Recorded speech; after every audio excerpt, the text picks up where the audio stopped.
Hello and welcome to my astrological forecast for the month of September. So if you add it all up, you will find that we are now 2/3 of the way through 2018. That's incredible, but true. It made me think about the predictions that I made way back in January, which seems like 5 minutes ago. I did say at the beginning of 2018 that we still had a hangover from 2017, that it was 2017 had been a pretty torrid year for a lot of us, but stuff was still outstanding, and it didn't seem as if we could really shake free of 2017, that we took the baggage and the burdens with us of 2017 into 2018, and we didn't really seem to, we were still kind of like walking in treacle, and we had this hangover, and it didn't really kind of like shake off until about June, when we should have seen this year lots more action, lots of things coming home to roost, lots of results, the fruits of our labours, which should have been coming to us. We should have like had breakthroughs, log jams in the river of life would suddenly let go, and all the logs would suddenly release, and so issues should suddenly be sorted in the middle of the year, things that have just been hanging on and have taken so long and just been so anyway, so that's the way, that's sort of a generalization over this year and etc. So anyway, now we get into September. So what am I going to say about September? Right, well, I've got some notes here, which is why I'm looking down at this all sort of stuff that I read. Anyway, so I think September should continue to bring the fruits of our labours. I think overall it's kind of a healing month. It has great potential, and it can be quite soothing, but I think it should continue the work. Overall also, I think where the changes that were due to happen this year, where those changes occurred in the middle of the year, and they might have been quite massive for some people, changing careers, getting a career, moving home, you know, all the other milestone things that we do. I think it might be that we need to psychologically adjust that, okay, we're in a new environment, but we aren't quite sure where everything is, and we don't feel secure in it. We know that the change is good, or the changes had to happen, but we might not be adjusted to it. We might not feel it's familiar. We might still be a bit wary and filled with trepidation or something, and there might be a few fears. This month, in that case, can come along and help us, because it can sort of like help to soothe, help, you know, we can get things sorted a little bit more and feel a little more comfortable, a little bit more secure. So I think this month might help in that case. But if you are sitting there thinking, well, my issue hasn't been solved, I'm still sat here with this baggage hanging over me, waiting for this logjam to release. Wow.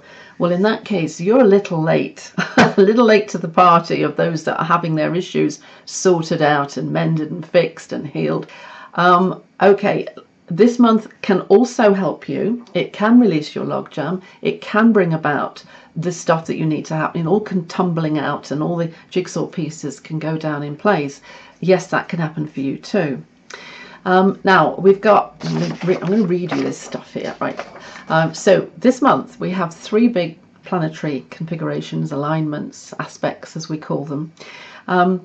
We've got Jupiter sextile Pluto, we've got Saturn trine Uranus, and we've got Mercury square Jupiter. So I'm going to talk a little bit about each of those, and they're kind of quite, they're kind of full on and heavy for the full month. They should all be a little bit stronger in the middle of the month. We also need to remember for this month that we've got the new moon in Virgo on Sunday the 9th of September. So that's all about very, very Virgo stuff, all about duty and sorting out the medicine chest and sorting out the garden and tidying up, packing up for the new season, if you're in the northern hemisphere, that is, this kind of thing, sorting through things and getting things sort of like organized. And then on the 24th, well, Monday the 24th, or Tuesday the 25th, depending where you live, we've got the full moon, which will be in Pisces. Actually, no, it won't, because the sun has already moved into Libra. So the full moon will be in Aries, and the sun will be in Libra by that time on the 24th or 25th of September. That takes into account actually the Saturn Chiron square, and so that kind of will have a few issues. It comes along with some doleful feelings and stuff, but nevertheless it's in a cardinal sign, so although it's painful, it can be dynamic and it can produce results. But anyway, let's go back to the three big planetary aspects or alignments for September and just look at them one at a time and see how we can take advantage of their power. So looking at the first one, we've got Jupiter sextile Pluto. This is magic working underneath the surface. This is hidden, this is underground, this is in your unconscious. And if Pluto represents transformation and evolution onto the next stage, and Jupiter represents expansion and coaxing and confidence, put those two together and we should feel more confident about what is happening, about our evolution, about our expansion. But also beneath you, in the invisible realms, we have some magic available. So you can think things that are evolutionary, think things that will bring about growth and riches, and they will happen. So this is a month when you should be careful what you wish for, because you can actually get it. Jupiter and Pluto together are a very, very powerful pair. You start working with that in your mind and you will invoke them and manifest their power and potential. So it's kind of like plugging into a nuclear power station, and then any stray thoughts just get expanded. So I think this is a month of great potential because of this particular aspect. But let's look at the other two we've got as well. So we've got Saturn trine Uranus. So this one is about manifesting and working hard to produce something that is ingenious, something out of our bright ideas. Uranus is about revolutionary, new, bright ideas that break up, break down, break free. And it's about the future. It's about looking at the future and getting great ideas about potentials for the future. Now, you put that with Saturn, which is a slow, persevering, plodding, building, quite a fearful energy. But this is a trine, so there's a harmony. So put these two together and you can produce what you imagine or you have a bright idea about. Right at the beginning of the year, when this aspect was evident even then, I said to you, write a book. Right, this is the time to write your book, because you've got the perseverance, the hard work, plus you've got the bright ideas. And one of the people on my Cosmic Insights email subscription list, which is a paid for subscription service, plus a secret Facebook group we had, she went on there this morning to tell me that she took this advice and she started to paint, and she has persevered and persevered with this, didn't do it before, persevered, and now she's in a group of artists and having her work in an exhibition, got 3 paintings in an exhibition in October. So this is, I mean, like, write a book, okay, she's created a whole art portfolio. Well done. This is the kind of thing I was talking about, to get something done, put form to it, you know. Brilliant. I'm just so over the moon with what her success is just great. And then looking at the last aspect, okay, so we've got Mercury square Jupiter. Right. This is a typical aspect for loud mouth, right? This is your swaggering, boorish, over the top, boastful energy, or if it winds up in a person, then that person becomes very loud-mouthed and show off and boastful and overconfident. And you know who I'm talking about, because love him or loathe him, right? You have to say that Donald Trump is not a diminutive, quiet, polite little soul, is he? So when he's on the world stage. So if we've got Mercury square Jupiter, which we have, and we did have actually in August as well, around the 11th, something like that, of August. And he was the one that personified this for the collective. He was the one that mouthpieced it for all of us, all the population of the world. He was saying some outrageous stuff at the time. So we've got that again this month. So I think we can expect Donald Trump, who is after all a Gemini, and we are talking Mercury. Mercury rules Gemini. I think we can expect some kind of outrageous, swaggering stuff from him. But also, this is there for all of us. So we might all find ourselves saying stuff and thinking, wow, that sounded a bit overconfident, or that sounded a bit brusque, or maybe I was a bit rude there, or lacking in caution, or maybe I didn't sort of pull any punches there.